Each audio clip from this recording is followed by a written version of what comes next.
네, 안녕하세요. 이브리 알릴레오 78회, 78회를 시작하겠습니다. 네, 오늘도 반갑습니다. 네, 오늘은 2020년 3월 16일 월요일이고요. 제 시간으로는 밤 10시 2분이 되는 것 같습니다. 네, 주말 잘 보내셨죠? 네, 네, 오늘은 어를 통해서 단순 선형 회귀 분석을 실습해 보고요. 명령어는 간단하기 때문에 한 2줄 정도면 됩니다. 그래서 2줄 정도로 하고 그 단순 선형 회귀 분석 결과를 지난 이론 시간에 배웠던 것들을 토대로 저희가 같이 해석해 보는 시간을 갖도록 하겠습니다.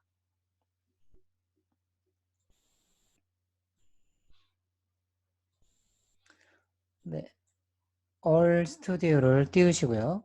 네, 이렇게 화면이 되어 있습니다.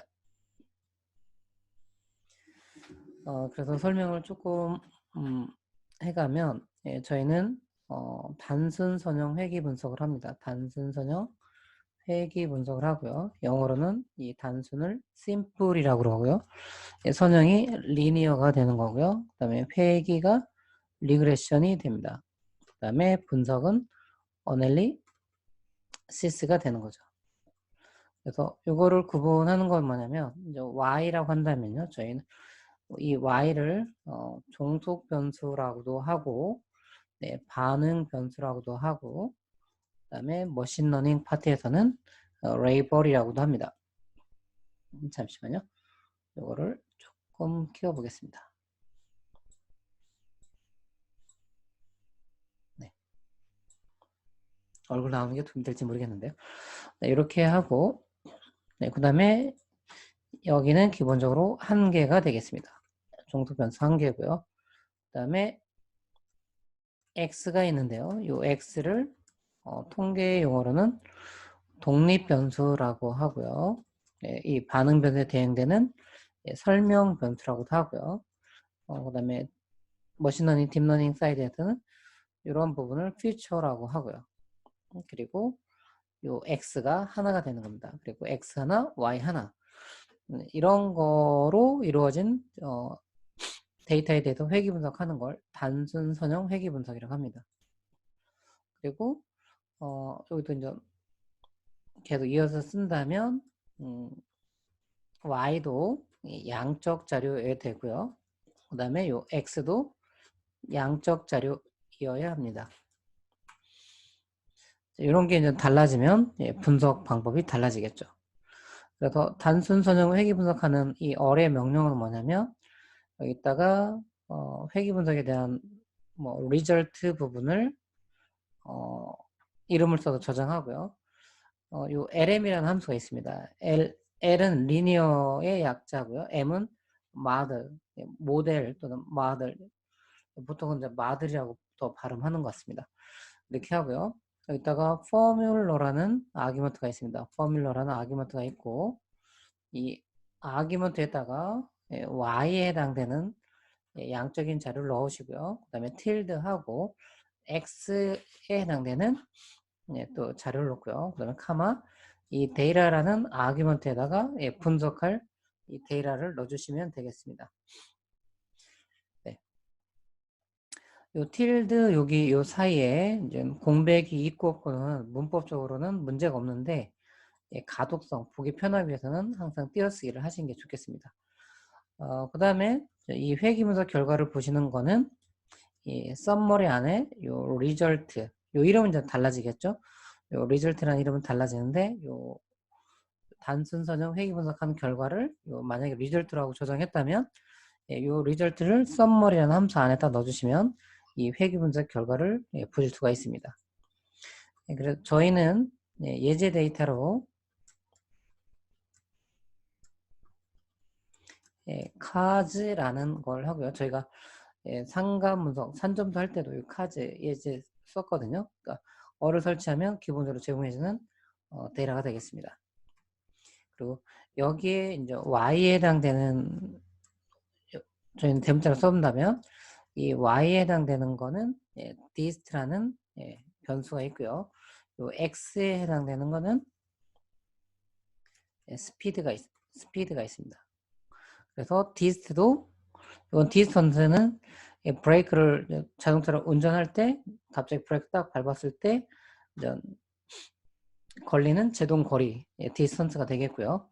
스피드는 그 당시에 속도, 속력이 되겠습니다.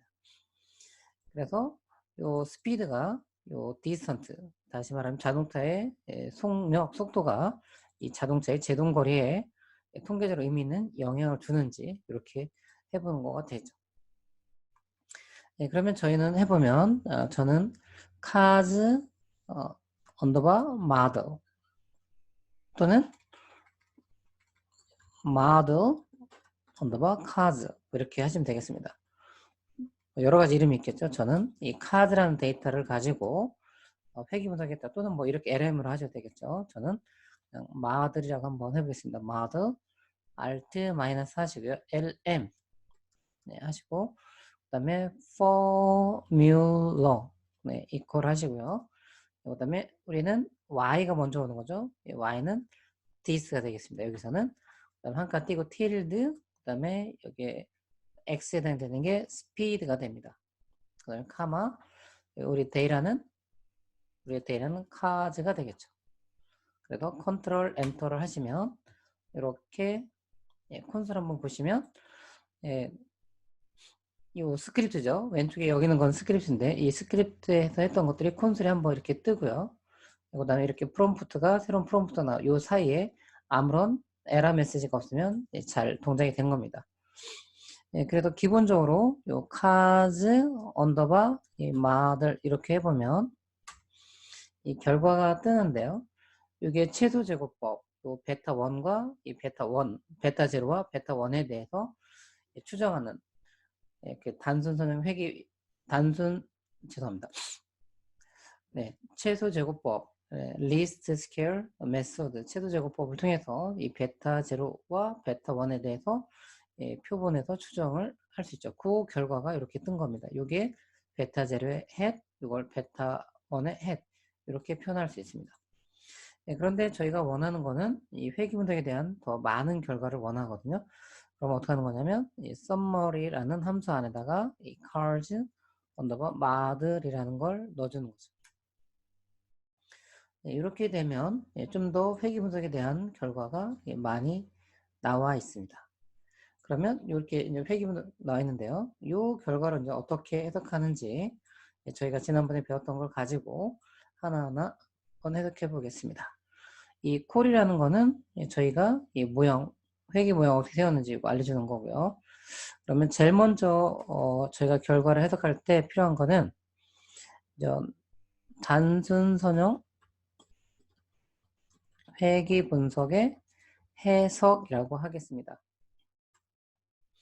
이 부분이 좀 길게 나갈 수 있어서 이번 78에도 다 소개 못할 수도 있습니다. 네, 그래서 첫 번째 해석할 때 뭐냐면 회귀 모형은 타당한가입니다. 그래서 여기에서는 기무가설은 회귀 모형은 타당하지 않다고요. 그 다음에 대립가설은 회귀 모형은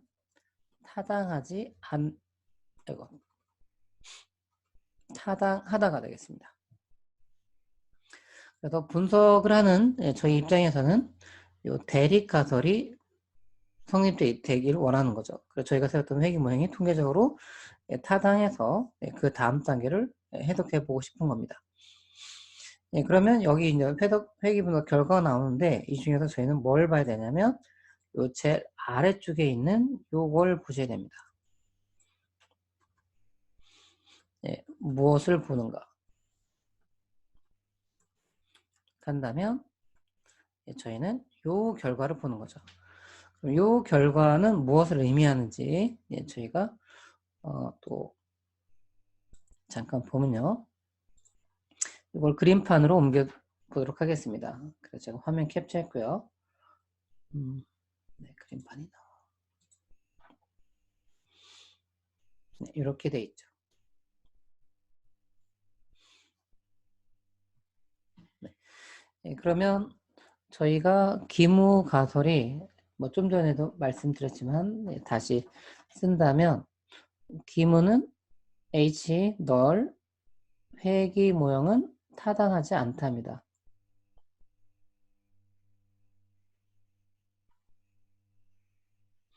타당하지 않다고요. H1은 회귀 모형은 타당하다가 되겠습니다.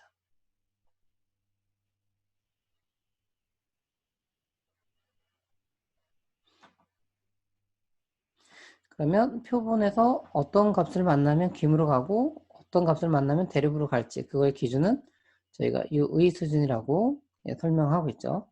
그럼 여기서 뭐를 봐야 되냐면 f라는 값을 만납니다. f라는 값을 만나고요. 이 f는 어떻게 구하냐면 ms 2분의 ms r입니다. 이건 뭐냐면 ss1을 n-2라는 자유도로 나눈 거고요. 이거는 뭐냐면 ss어를 자유도 1로 나눈 거죠.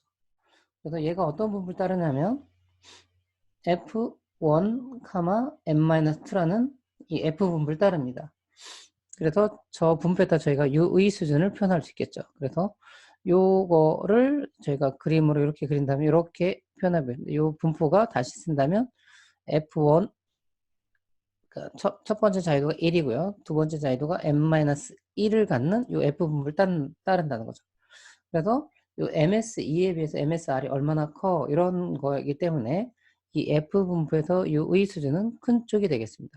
이 큰 쪽의 면적이 0.05 되는 거죠. 다른 말로 한다면 5%가 되는 거죠. 그래서 이게 뭐냐면 상위 5%에 해당되는 요 f 값을 표본에서 관찰한다고 한다면 그때는 대립, 즉 회귀 모형은 타당하다는 결론을 내리고요. 상위 5%에 해당되지 않는 이런 f 값을 표본에서 만난다면 기무, 즉 회귀 모형은 타당하지 않다라는 결론을 내리는 겁니다. 그러면 여기서 세 번째가 되겠죠. 그래서 색깔을 좀 바꿨습니다. 세 번째, 이 표본을 통해서 이 f를 구했습니다. 그 f 값이 얼마라고 알려주냐면 여기 나와 있죠. 89.57이죠.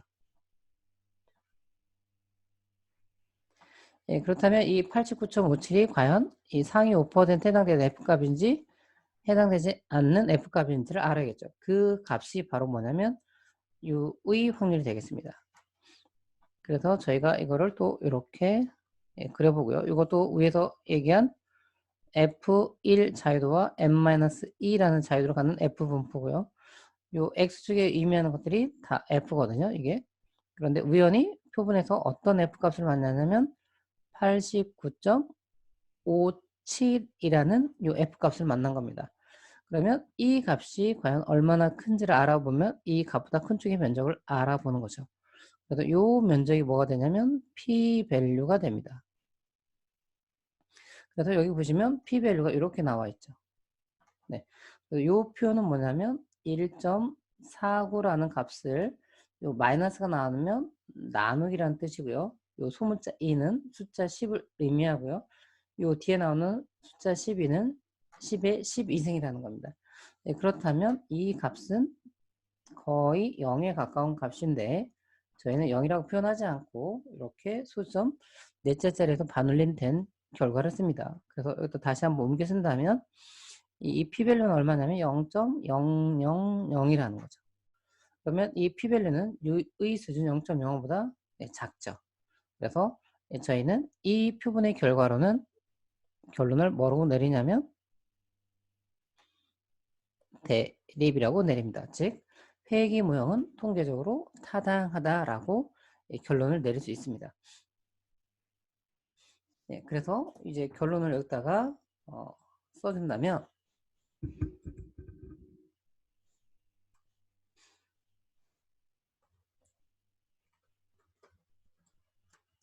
네, 유의 확률이 0.000이므로 유의 수준 0.05에서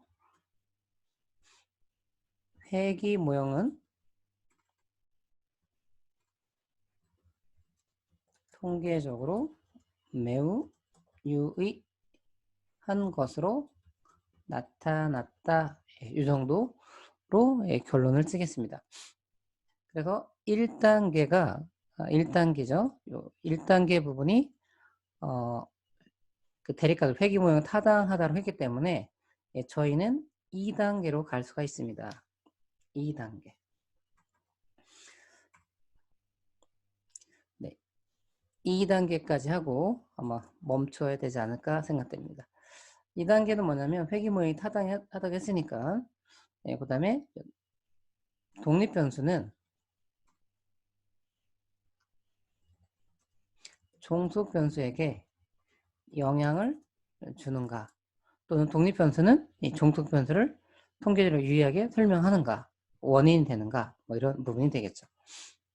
그래서 이거에 대한 기무가설은 독립변수는 종속변수에게 영향을 주지 않는다가 되겠고요.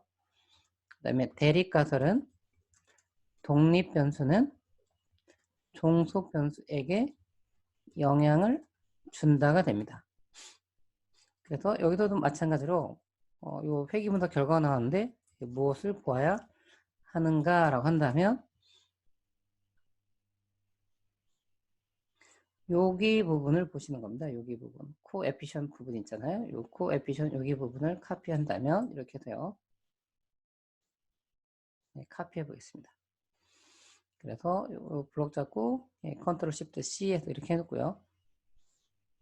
요 인터셉트 요 부분은 베타 제로에 대한 부분이기 때문에 여기서는 저희는 의미되지 않겠고요. 이렇게 해야지만이 이렇게 됩니다. 요 3.93이라는 게 이 베타 1에 대한 뭐가 되겠고요. 요 0.415라는 게 스탠다드 에러 표준 오차가 되겠고요. 그 다음에 t 밸류가 9.461 됐고요. 요 p 어리라고 하는 게 요게 U의 확률이 되겠습니다. 이런 식으로 좀 떨어 놓겠습니다. 그러면 요 결과를 어떻게 해석하는지 이제 보면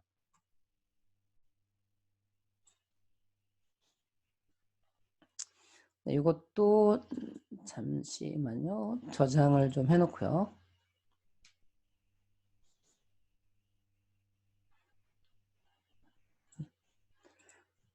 회귀 분석 01.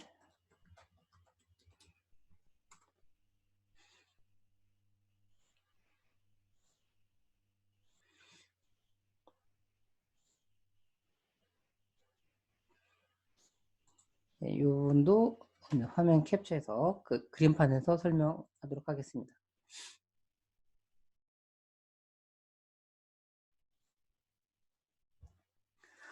여기에서 독립변수는 종속변수에게 영향을 주지 않는다라고 했으니까요. 이거가 기호로 쓴다면 H 널 기무가설은 이 베타 1은 0이다라는 겁니다. 즉 기울기가 0이다라는 거는 지난번에 이제 이런 시간에도 설명한 것처럼 이게 x, y라고 한다면 이 직선에서 기울기가 0이라는 건 이런 거가 되겠죠. y축에 있는 값은 그거에 따라서 달라질, 위아래로 이제 달라질 수는 있지만요. 이렇게 되는 거죠. 그러니까 기울기가 0이라는 거는 이 x가 y랑 아무런 관련 없고 영향을 주지 않는다. 이런 부분이 됩니다. 그리고 대립가설은 이 베타1이 0이 아니다라는 부분이 되는 거죠. 기울기가 0이 아니라는 건 이렇게 되는 거죠. 그럼 x가 변할 때 y도 변한다는 거죠. 이런 부분이 의미가 있는 거가 되겠죠. 그래서 여기서도 마찬가지로 의 수준은 0.0으로 둡니다. 다른 말로 한다면 5%죠. 그렇다고 한다면 여기서 우리가 관찰되는 건 t입니다. t. t는 어떻게 하는 거냐면 이거는 베타 1이라는 건 모집단을 다 알 때 하는 거고요. 그래서 저희는 어떻게 하는 거냐면 실질적으로는 표본에서는 이 베타 1에 대한 추정 치를 구하고요. 여기에서 평균을 뺐죠. 그게 뭐였냐면 베타 1이 되겠습니다. 그리고 요거에 대한 표준 편차가 되겠죠. 그래서 그때 표준 편차 매우 복잡하겠습니다. 그래서 여기서는 루트 v 베타 1의 at 이 정도까지만 표현하겠습니다. 예, 그렇다고 한다면 얘가 뭐가 되냐면 tm-2라는 분포를 따른다고 했습니다. 그러면 이거를 그림으로 이렇게 그린다면 예, 대략적으로 이렇게 그려보겠습니다. 이게 0이고 마이너스 플러스가 되겠죠. 이게 기무가들이 맞으면 tm-2라는 분포를 따르고요. 여기에서 이 수준은 대립가들이 같지 않다 하기 때문에 아주 큰 t를 만나거나 아주 작은 t를 만나도 저희가 대립이 되는 거죠. 즉 독립변수는 종속변수에게 통계적으로 유의한 영향을 준다는 거고요. 여기에 해당되지 않는 t를 표본해서 만난다면 h null 독립변수는 종속변수에게 통계적으로 유의한 영향을 주지 않는다라고 하는 거죠. 그래서 이 두 개의 면적이 바로 뭐가 되냐면 u의 수준이 되는 겁니다. 이 부분이 0.05가 되는 거죠. 그래서 저희는 이 표본을 통해서 표본 조달을 한 거죠. 그래서 t 값을 구했습니다. 그리고 t 값이 얼마가 나왔냐면 여기가 나온 거죠. 그래서 이 값이 얼마 나왔냐면 9.464라는 값이 나왔습니다. 그래서 이걸 통해서 우리는 p 밸류를 구하는 거죠. 그래서 이런 식으로 해서 얘가 기무가설이 맞을 때 tm-2 분포를 따른다고 했으니까요. 이 분포에서 이 값을 하는 거죠. 그럼 얘는 뭐냐면 우연히 t가 9.464라는 값을 얻었고요. 이 값보다 큰 쪽이거나 이 대립가설이 같지가 않다이기 때문에 이 t분포에서 t분포는 대칭이죠. 이 대칭되는 어디까지 봐야 되냐면 여기에 t equal 마이너스 9.464 부분이 되겠죠. 그래서 얘보다 작은 쪽의 면적. 그래서 이 두 개를 합친 부분이 뭐가 되는 거냐면 색깔은 어떤 게 여기 해볼까요? 이 두 개를 합친 부분이 p 밸류가 되는 겁니다. 그래서 p 밸류가 얼마라고 나오냐면 여기 보시는 것처럼 여기가 p 밸류입니다. 그럼 여기 아까 여기랑 똑같죠? 네, 그래서 단순 선형 회귀 분석일 때는 저 f를 통해서 얻은 p 밸류나 t를 통해서 얻은 p 밸류는 똑같습니다. 그래서 이 값이 뭐가 되냐면 0.000이 됩니다. 그래서 이 p-밸류가 유의수는 0.05보다 작기 때문에 저희는 이 가설 검정에서 결론은 뭐가 되는 거냐면 H1, 즉 대립가설이 되는 겁니다. 그렇다는 건 뭐냐면 독립변수는 종속변수에게 통계적으로 의미는 영향을 준다. 이런 결론이 내릴 수 있습니다. 그래서 이 부분까지 써보면 그래서 결론을 내겠습니다. U의 확률이 0.000이므로 U의 수준 0.05에서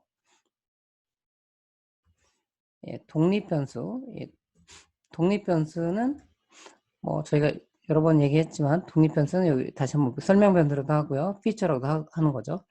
여기서 독립변수는 뭐냐면 스피드가 되겠습니다. 스피드. 독립변수는 종속변수.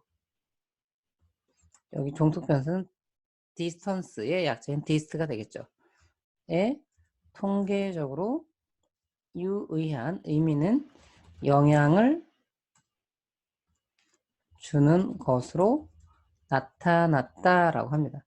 그럼 실제에서는 이런 걸 하시는 분은 뭐 통계학 뭐 이렇게 이걸 하는 게 아니잖아요. 분석하는 거잖아요. 그러니까 독립변수, 종속변수 이런 용어보다는 스피드는 디스턴스에 통계적으로 유의한 영향을 주는 것 나타났다. 이렇게 워딩하는 게 좋겠습니다.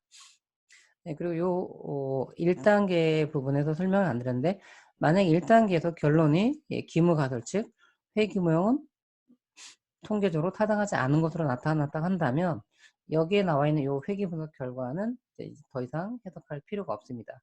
즉 그렇다는 건 뭐냐면 이 y에다가 영향을 줄 수 있는 이 x가 적절하지 않았기 때문에 또 다른 x들은 뭐가 있는지를 찾아야 되겠습니다. 그래서 오늘은 여기까지 정도 하는 게 시간 분배상 좋을 것 같고요. 다음 시간에는 요 세 번째 단계, 네 번째 단계, 이 다섯 번째 단계, 그리고 이 오차에 대한 가정들이 있는데 그 가정들이 과연 만족하는지 이런 부분들을 계속 이어서 나가도록 하겠습니다. 네, 오늘도 이브리 알릴레오 시청해 주셔서 감사하고요. 그러면 특별하지 않으면 내일 또 빠르게 찾아뵙도록 하겠습니다. 다음에 뵙겠습니다.